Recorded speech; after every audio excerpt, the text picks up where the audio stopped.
Love, love, love. Guess what we're talking about today? Yes, we're talking about love.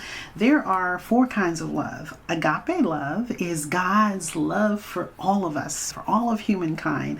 And then there's eros love, which is the romantic love. Now, Valentine's Day is a couple of days away, and this is the kind of passionate love that lovers and husband and wives have for each other. Then there is phileo love. Phileo love is brotherly love. This is how you love a friend. Then there is storge love, and that's a love for family. This 4th love may be a new one for you. This is the one we're going to talk about and break down today. That is called philoche, and that is self-love.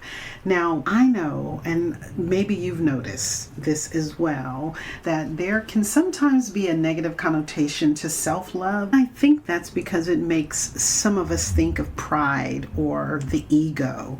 But think about it. God commands us to love others as we love ourselves. And in Ephesians 5:29, after all, no one ever hated their own body, but they feed and they care for their body, just as Christ does the church. So, how can we love others, all the peeps in our lives, if we don't first grab hold of the love that God has for us, the agape love that gives us the ability to then love ourselves?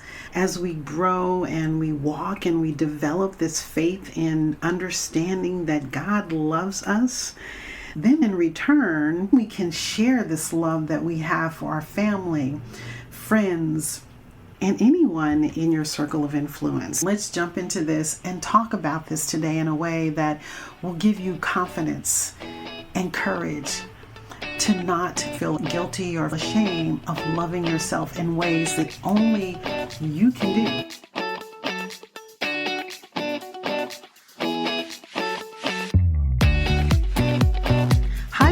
Welcome to Start Living Sustainable.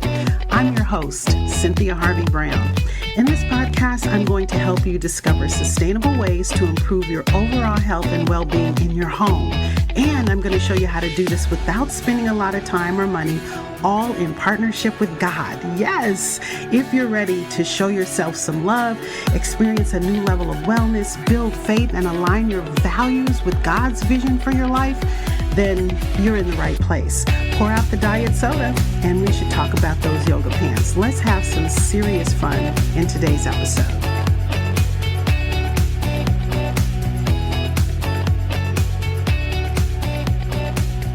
So let's break this down. Here's a question for you.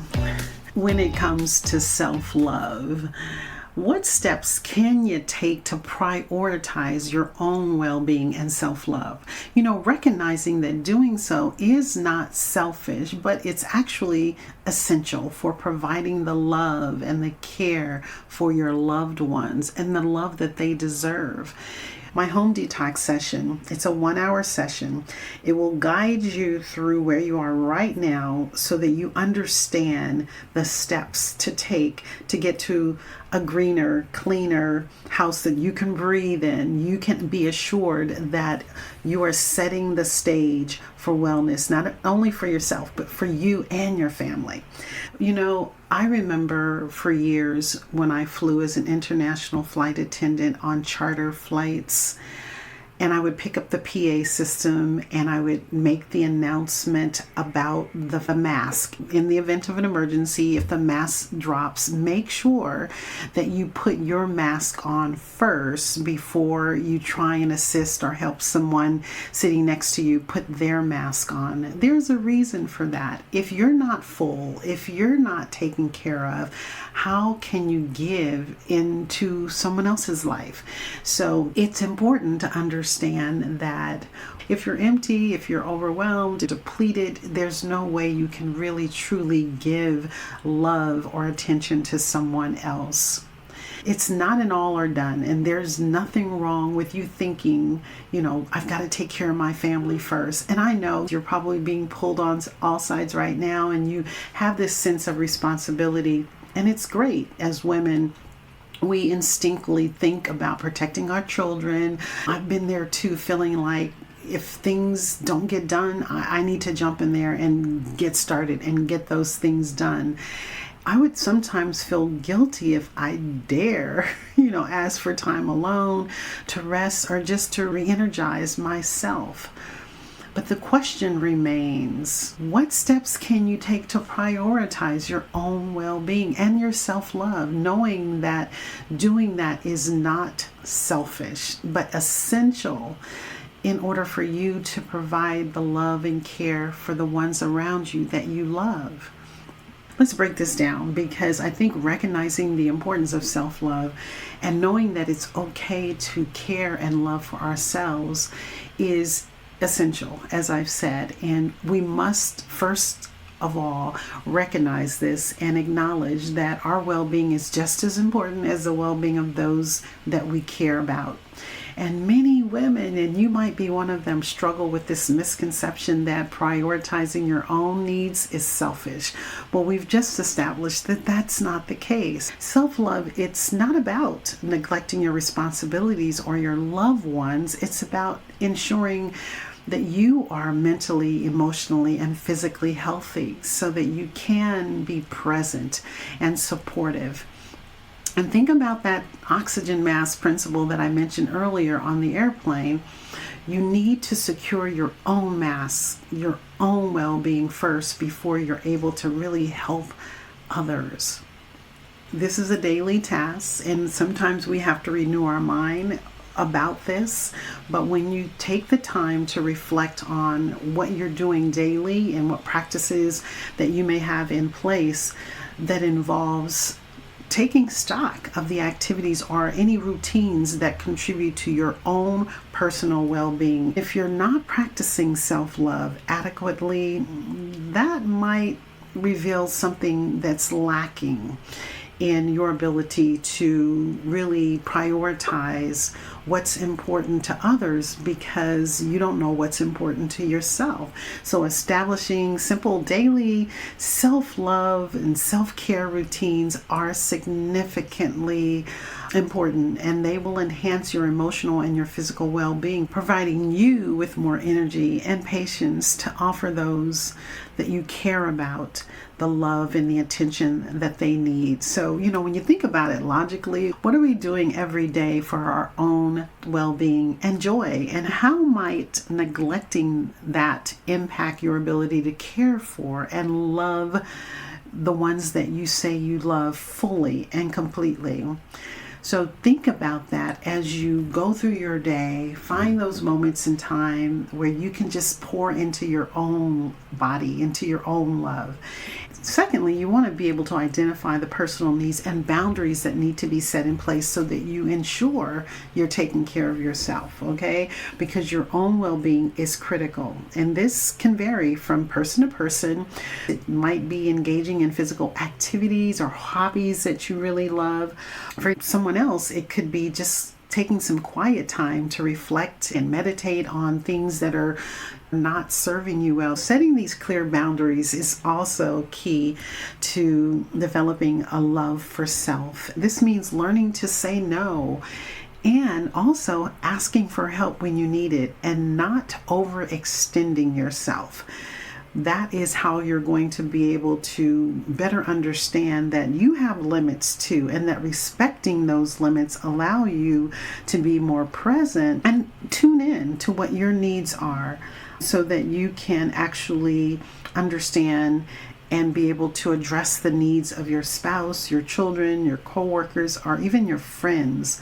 You want to be able to give to others out of the overflow. Don't neglect your own well-being, because it can lead to burnout and resentment, emotional exhaustion. These are things that are detrimental to your personal health and happiness, and they directly affect your capacity to be present and compassionate and loving and supportive. Just remember that when we, as women, or anyone for that matter, fail to take care of ourselves, our reserves of patience and kindness for others will run dry. And it's not because the love isn't there, but it's because you're too depleted to fully express that love. The third thing that I want you to consider is, how do you implement this self-love? And how do you put these practices into place? Once you recognize the importance of what self-love looks like for you, and then you identify your personal needs and you set those boundaries, the next step is to implement self-love practices into your daily routine. It may start with small little things that you do for yourself. Even a few minutes in your day can make a big difference. It could be a simple walk in the park, reading a book, or enjoying a cup of tea or coffee in silence. The goal is to make these practices a regular part of your life, understanding that this time for yourself enhances your ability to care for anyone else around you that you love. It absolutely has a ripple effect on your relationships. When you neglect self-love, don't think that it just affects you. It affects all of the relationships in your life. So loved ones might feel the distance or the tension, even if they don't know or understand where it's coming from.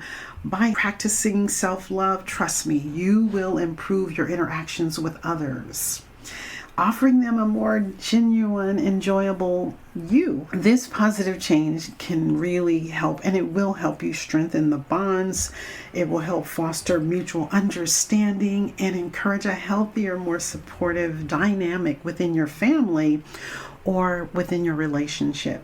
By addressing these three aspects, you will begin to shift your perspective on self-love and self-care. It's not about choosing between caring for yourself and caring for your loved ones. It's about understanding that the two go hand in hand. Loving yourself allows you to recharge and refuel, making you a more patient, understanding, and present parent, partner, friend, co-worker. To truly offer love and support to others, you must first ensure that your cup is filled. And you have to address your personal well-being through self-care, recognizing the detrimental effects of neglect and understanding how this neglect impacts all of your relationships.